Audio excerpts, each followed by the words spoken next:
Top of this frigid morning to everybody out there. I'm Ron Trevino, along with Steph Simmons, Jennifer Rena, and Cheetah Craft. All right, Cheetah, we have to get straight to you. We have dangerous weather coming our way. We do, and it's really going to begin this evening through tomorrow. So that winter storm warning, it does take effect this evening. Now, we are already under a cold weather advisory. Take a look why. Temperatures all below freezing. Our wind chills this morning are in the 20s, even though our actual air temperatures are upper 20s to low 30s. So Stafford, 29. Sugar Land 29, Tomball 28.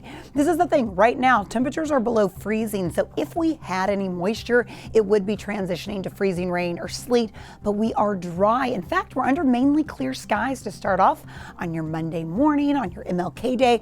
It is chilly. Temperatures this morning are below the freezing point. Now today, clouds are expected to build in.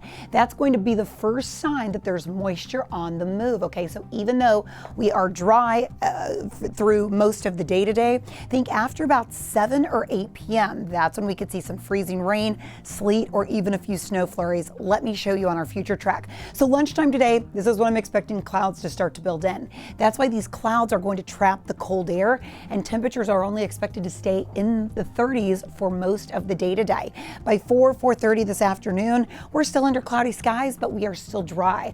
Watch what happens though. By 8:30 this evening, we start to see the chance for a few snow flurries, maybe a little sleet or some freezing rain mixed in overnight. So think midnight and after. This is when I think snow begins to become area wide, and a quick 1 to 3 inches of rain overnight, and then Jen, the possibility of maybe even 3 to 6 inches of snow by midday tomorrow. So it could really be coming down for the early morning hours tomorrow. Yeah, that type of activity here in town shuts our area down. Houston just simply not built for these kind of conditions. So Bush and Hobby airports are to be closed tomorrow. So any last minute changes that you need to make or any plans need to be modified. As far as metro and public transportation, tonight at 9, service will be suspended. If you have someplace to be this morning, you will be A-OK. No incidents out there. I'm also going to be closely tracking everything headed near the Med Center, just because that is a big hub, and some of you doctors, nurses, emergency and first responders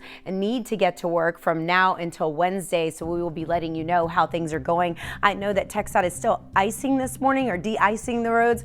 Gulf Freeway at Scarsdale looking clear, but I hear they're down by Galveston. I've heard that they're on the west side. Don't forget I-10 westbound. We do have a couple of right lanes blocked with ongoing road work right near Studemont, but elevated surfaces tomorrow, you'll want to avoid them. Over to you. All right, Jennifer, thank you. Right now, schools across the Houston area are preparing for tomorrow's winter weather. So many districts and schools have already canceled classes for Tuesday. Take a look at your screen right now. Some of those closures include Houston ISD, Cy-Fair ISD, Conroe ISD, Katy ISD, Montgomery ISD, Rice and Prairie View A&M, and Tomball ISD. Now, we've got a full list of closures at khou.com, and they're also scrolling right at the bottom of your screen. Tuesday's Harris County District Court dockets and civil court in-person proceedings are being reset. MD Anderson Cancer Center and Texas Children's Hospital are canceling outpatient appointments for Tuesday. Houston Methodist and UT Physicians will also close their in-person appointments. The Houston Zoo will be closed on Tuesday, and Metro is shutting down bus service at 9 o'clock tonight and will stay closed all day Tuesday. And when we have cold weather like this, the state's power supply is, of course, a top concern. So this is the operating reserves meter showing how much power is available right now. And according to the meter, as you see here, there is plenty of power available for Texans. So that's some good news. And this next graphic is ERCOT's supply and demand graph. The top purple line right here shows just how much power is available. And then the blue dotted line is going to show you how much power ERCOT is expecting us to use. Now, the space in between, we want to pay attention to that as well. It means there's no concern for power outages, at least today. So very positive outlook for this Monday. And as we take a look at CenterPoint's outage map right here, right now the grid is holding up for us. So we'll be checking in on all 3 of these trackers throughout the morning. Please, if you can, stay home because our staff will be putting themselves at peril to try to get to you to make sure that you're okay. Urgent call from city officials this morning. We're learning more about how the city of Houston is preparing for this Arctic blast. And right now, city leaders are saying today is your last day to make any last minute preps. But I can't emphasize enough that Houstonians are going to have to use common sense and be smart.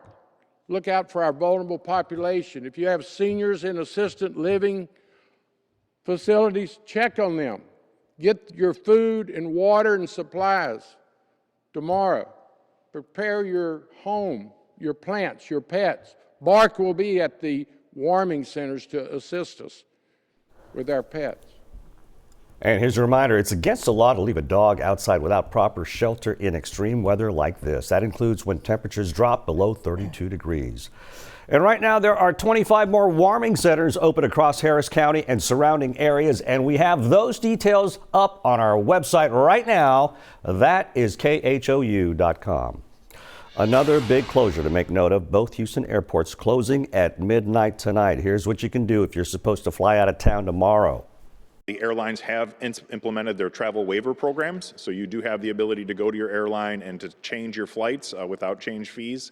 So make sure you, again, check with your airline at that. So now airport officials also say later in the day tomorrow, the airport system will get with airlines to decide whether they're going to close down for Wednesday as well. We'll bring you that update as soon as it's announced on the air and online at khou.com. Now, Jalissa Garza will join us live from Bush Airport in about 30 minutes with more information. But for all of our weather coverage, just text the word freeze to 713-526-1111 and we'll text you back with some helpful links. All right.